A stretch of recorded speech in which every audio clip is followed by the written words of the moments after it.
All right. Thank you for your time. Well, baseball season is just around the corner. Pitchers and catchers are reporting in a few weeks. I am delighted to go ahead and welcome one of the baseball writers I grew up reading, and that's Buster Olney, former San Diegan, a former fellow PBian. Buster Olney, it is great to see you. Thank you for taking some time during this off season. Yeah, Marty, thanks for having me. It's always great to see you too. Well, thank you. Well, a couple of days ago, I was actually going through my closet. I was going through all my magazines, my SI magazines, my iconic Sports Illustrated covers, and then I came across a bunch of some newspapers I've been saving for I don't know what reason. And let me go ahead and show you, Buster Olney, one of the first articles that I came across. The date on this is the Friday, June 25th, 1993. It's the San Diego Union Tribune, and it reads, "Fire sale burns fans." And it's written by some guy named Padres beat writer named Buster Olney. And I had this great idea. I'm like, I've got to call Buster Olney because I know since the Padres offseason, trading Juan Soto, seeing Nick Martinez, Michael Wacha, Seth Lugo leave, and the Padres really haven't done anything to fortify their rotation, the end of their bullpen, and they need a couple of outfielders. There's a sense here that it feels like a fire sale. Buster, can you just start by explaining what it was like to cover a real fire sale that was the 1993 Padres?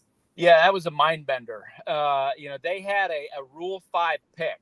And if anybody doesn't know what a Rule 5 pick is, it's like an organization, in the Padres in this case, plucked a minor leaguer out of, from another organization, and they have to keep him on the major league roster the whole year. Well, the Rule 5 pick that year was a pitcher named Gary Taylor, who by the end of that year, after the Padres did all these trades, Fred McGriff, and Gary Sheffield and Bruce Hurst, et cetera, all these guys were traded. By the end of the year, Gary Taylor had more experience than all but 7 players, teammates. You had a rookie, and it was a complete and utter teardown. In the end, all the Padres kept were Andy Bennis, the starter, and of course, Tony Gwynn. And it was really painful. And there were nights when I'd be writing game stories at the end of that year where Jack Murphy Stadium was empty, except for the critters that would come out of Mission Valley, the skunks, the coyotes, Bernie Wilson, who AP writer. We would always point out all the wildlife. It was a painful year. And that article, that you point out when they traded Gary Sheffield, that was Randy Smith's first big trade after he took over as general manager of the Padres. They held a press conference to announce that trade. And after the questions were so pointed, Randy was like, "That's it. No more press conferences when we make these trades as we go through the fire sale."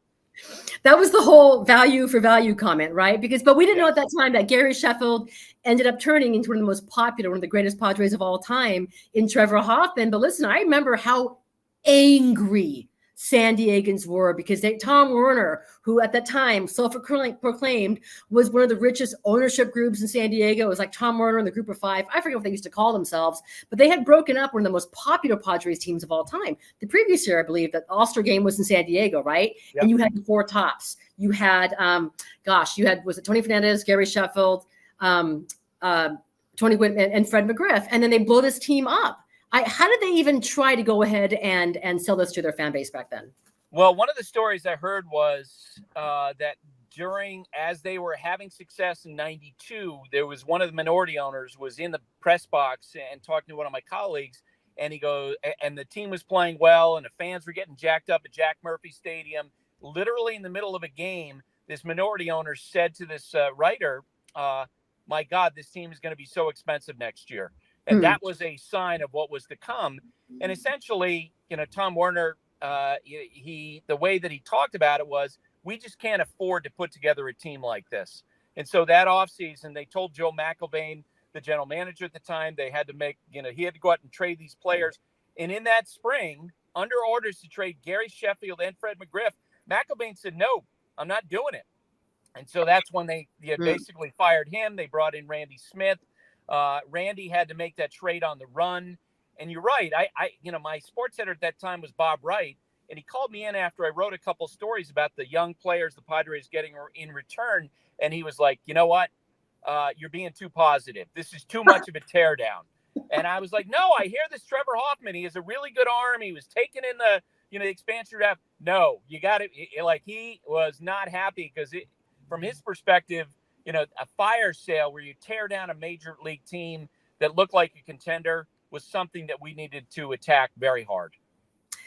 I had so many great conversations with Tony Gwynn over the years. And the one thing I don't think I ever asked him was, what was his reaction to what was going around him? What did Tony Gwynn say to you when he saw these things going down?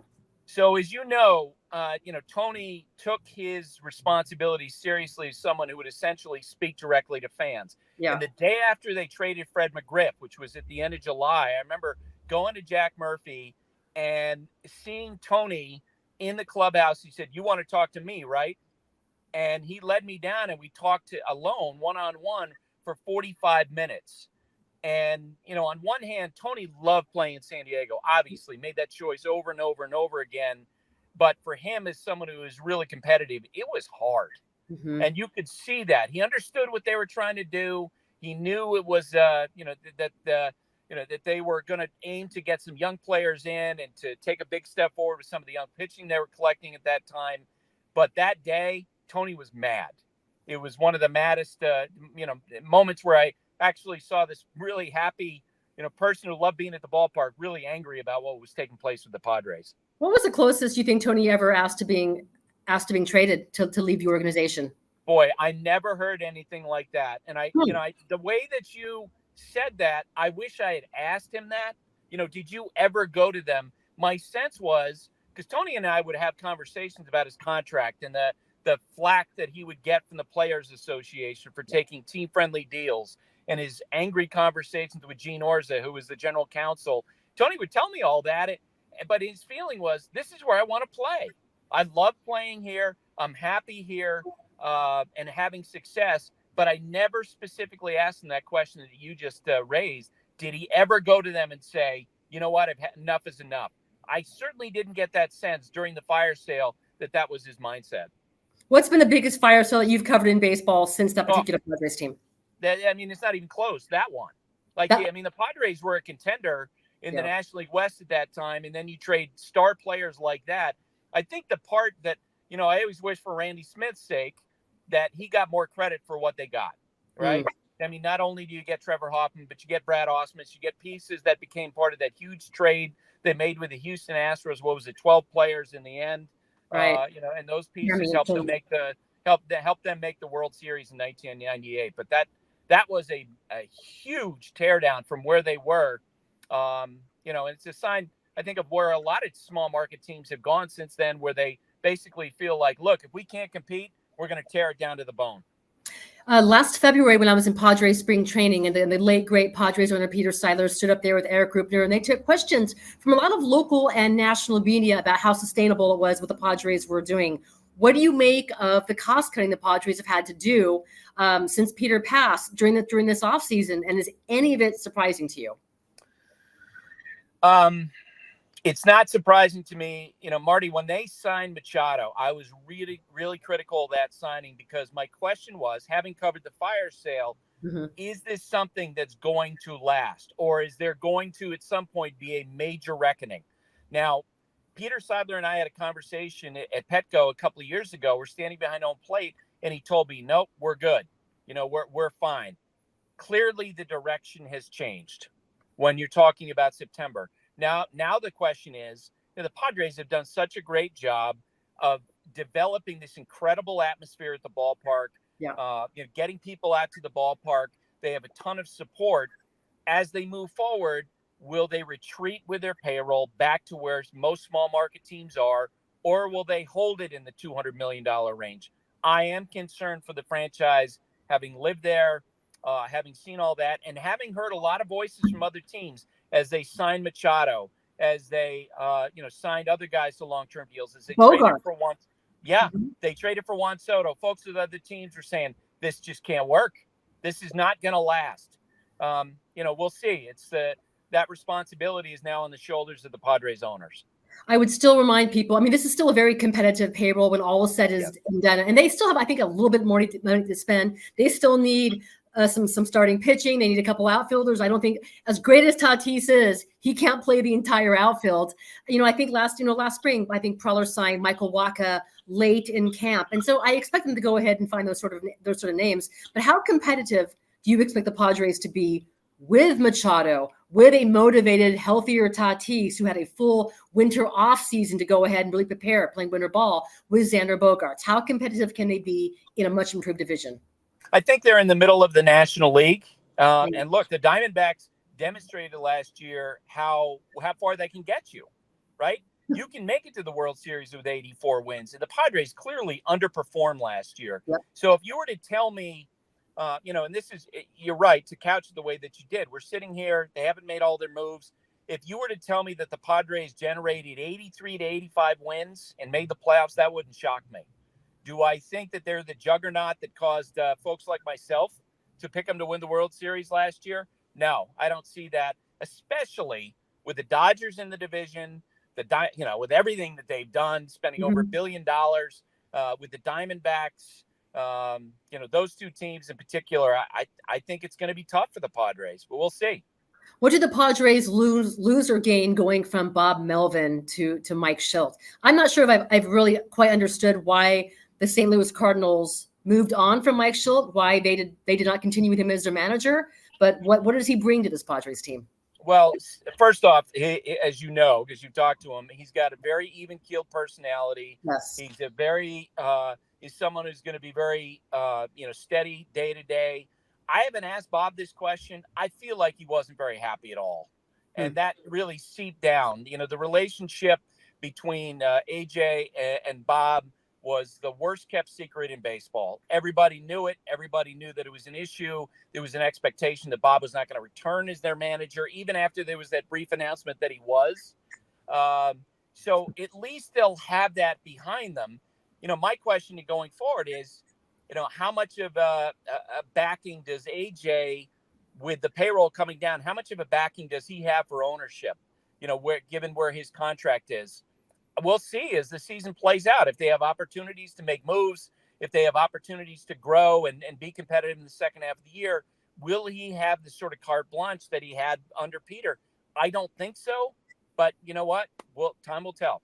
Okay, I started my interview with you today asking about this fire sale piece featuring Gary Sheffield. I will go ahead and end my interview with you asking you about Gary Sheffield because the Hall of Fame announcement just came out today. Adrian Beltre was a slam dunk, a shoe-in as expected, but once again, no Gary Sheffield. All I can tell you is growing up, Gary Sheffield was one of the greatest, most fearsome players I ever saw. The baseball just sounded different coming off his bat. He did not get in. He fell short again. Is he ever going to get in? And what's the number one reason? So ESPN asked us to drop a list of biggest winners and losers from this. And to me, he was the biggest loser of all the players because this is the 10th and final year he'll be on the ballot. You and I both know he didn't get enough votes and I stopped voting 10 years ago. I voted for Bonds. I voted for Clemens because, common sense tells you there are already players in the Hall of Fame who use PEDs. So I never put that, that was never an issue for me. I voted for Gary in the past. The problem for him now as we move forward is he goes to this special committee, consideration years down the road, and he's behind in line Clemens and Bonds. So he has to wait for them to clear and for the writers to change and special committees to change their perspective on PEDs. There's no indication that that's going to happen. It's really kind of silly to me because, as I mentioned, there are guys who have made Hall of Fame speeches who took PEDs. Gary Sheffield's out of it because he was in the Mitchell Report, which I thought was a dubious process as it was going on.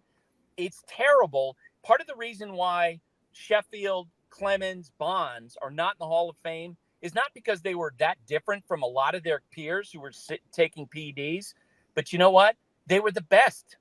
And so they've gotten a lot more scrutiny. And that's kind of nutty to me. And it's nutty that the writers have decided that they're the morality police. It's something that's really disturbed me. It's part of the reason why I stopped voting for the Hall of Fame, because I think the voting system and the writers' perspective on the PED issues has been so terrible. Buster, I can't thank you enough for your time. I'm looking forward to seeing you in spring training. Before I let you go, because of course you used to live here in San Diego. What were your go-to spots when you were out and about? Well, quite frankly, it was Jack Murphy Stadium. I had the apartment that was closest to the ballpark, literally the closest apartment. Padre Gardens? Ballpark. Padre Gardens. I lived there once too. And it was the greatest thing. And I'd go there and I'd watch, Tony Gwynn take early batting practice. And I think I told you this story before. One of those days when I was out at, 2:00 in the afternoon, there was this teenager that walked over in the stands, was trying to call to Tony. Tony walked over and talked with him for a long time. And he came back and I'm like, who is that? And he goes, that's Alex Rodriguez, who was a high school senior. And he was waiting to decide whether or not he was going to sign with the Seattle Mariners. And he stopped by the ballpark to get Tony Gwynn's advice. Okay. I have not heard that story. That is a remarkable story. Wow. That's my favorite. Well, the Jack Murphy Stadium's not there. It's now been replaced, the area, by Snapdragon. But I can promise you, the skunks, the raccoons, whatever animal life, they're still out there and lurking. They'll live on. That's awesome. We used to collect them. We had one night, we had a hawk and an eagle, we thought, in the same night. Buster, you're the best. I look forward to seeing you in spring training, and I'll post this right now on this video, but our listeners can follow your outstanding work on Twitter and, of course, on your Instagram. So thanks for your time, Buster. Thanks, Marty. Always great to talk with you. You too.